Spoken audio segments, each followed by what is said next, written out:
premier jour en France, je suis venu à la porte-chapelle, on m'a indiqué, je suis venu là. Mais j'ai vu un Guinéen, je l'ai demandé. J'ai dit, ah, mais attends, s'il te plaît. Il m'a dit, oui. J'ai dit, pourquoi tout le monde est dehors? Il m'a dit, ah, ici c'est Paris. Ah, ici c'est comme ça, on passe la nuit dehors.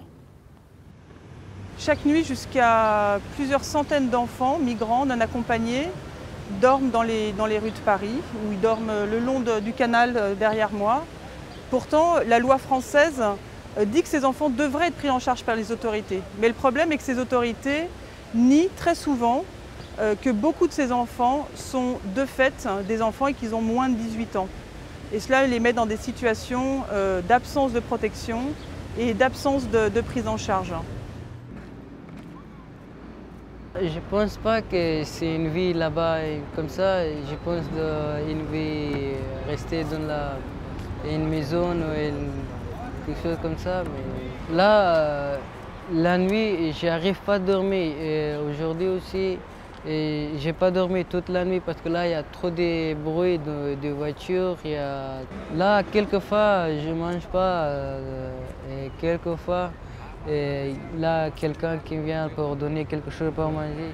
Il me dit que tu as 18 ans et tu n'es pas dans la...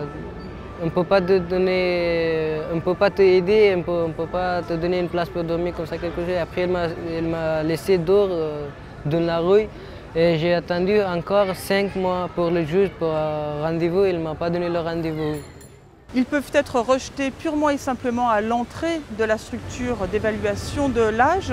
Ils peuvent être refusés après un entretien très rapide et ils sont soumis parfois pendant des mois à des procédures extrêmement pénibles et complexes, ce qui les place dans une situation extrêmement difficile à vivre. Tous les jeudis, vendredis, samedis, dimanches, on fait un déjeuner. Le problème, c'est que le gouvernement français, en fait, ne veut pas accueillir ces jeunes et ne joue pas du coup le rôle de protection des enfants. On leur dit, bah maintenant, on t'a évalué, mais tu n'es pas mineur, tu es refusé, va-t'en. Nous, on est là pour les orienter, les guider dans leur démarche, le recours pour le juge des enfants, où est-ce qu'ils vont manger, où est-ce qu'ils vont du coup pouvoir peut-être trouver une solution d'hébergement. Avant qu'il soit hébergé chez nous, il dormait dehors, à la rue. Grâce à l'association d'Utopia 56, il était parfois hébergé dans des familles. J'ai pas eu la chance, pendant 3 jours, je dormais dehors avec la neige qui descendait. C'était la première fois de voir la neige. Je ne savais pas c'est quoi la neige. Et la neige est tombée sur moi et puis j'étais gravement malade encore de plus. Vous voyez, ils m'ont pris, l'association m'a pris, ils m'ont envoyé à l'hôpital MSF. Et eux m'ont aidé à me soigner un peu. C'est comme ça. Quand même, c'est compliqué en France. On se retrouve face à des gamins qui décompensent, hein, dans notre jargon, qui décompensent, non pas parce qu'ils ont été torturés ou kidnappés, voire violés sur le parcours, mais parce qu'au moment où ils arrivent enfin en France et qu'ils ont le sentiment d'être au bout de leur voyage, on ne les accueille pas et on les maltraite. À Paris, par exemple, une évaluation se fait en 2 heures. Nous, on conteste complètement cette méthode-là. Tu ne peux pas, après tout ce que je viens de vous raconter, le parcours d'un jeune, tu ne peux pas, en 2 heures, être en capacité de dire s'il est mineur ou pas mineur. Après, ce qui est absolument déplorable, c'est qu'il peut y avoir ce que l'on appelle les refus guichets, délit de faciès, où finalement, ils n'ont pas accès à l'évaluation parce qu'ils arrivent et on va leur dire « Oh là,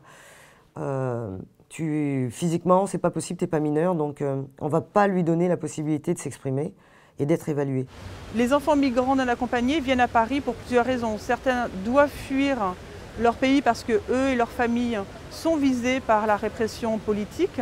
D'autres doivent fuir la guerre ou les violences dans leur pays d'origine.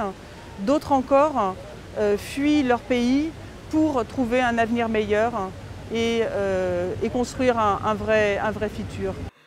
J'ai perdu mes parents dans un accident de circulation. Mon papa, il était chauffeur. Et donc, un jour, il a décidé de voyager avec ma maman. Et donc, vous voyez, et puis en route, ils ont fait un accident mortel.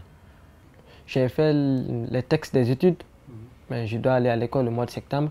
Mais moi, je trouve que ça, c'est un peu gauche parce que je n'ai pas une maison fixe. Au moins, si tu as une petite maison, si tu as ta maison fixe, là, tu pourras aller à l'école. Vous voyez, mais des fois tu es là, des fois tu es là, des fois tu es dans la rue. Tu ne peux peux pas comprendre quelque chose, tu n'as même pas le temps de réviser.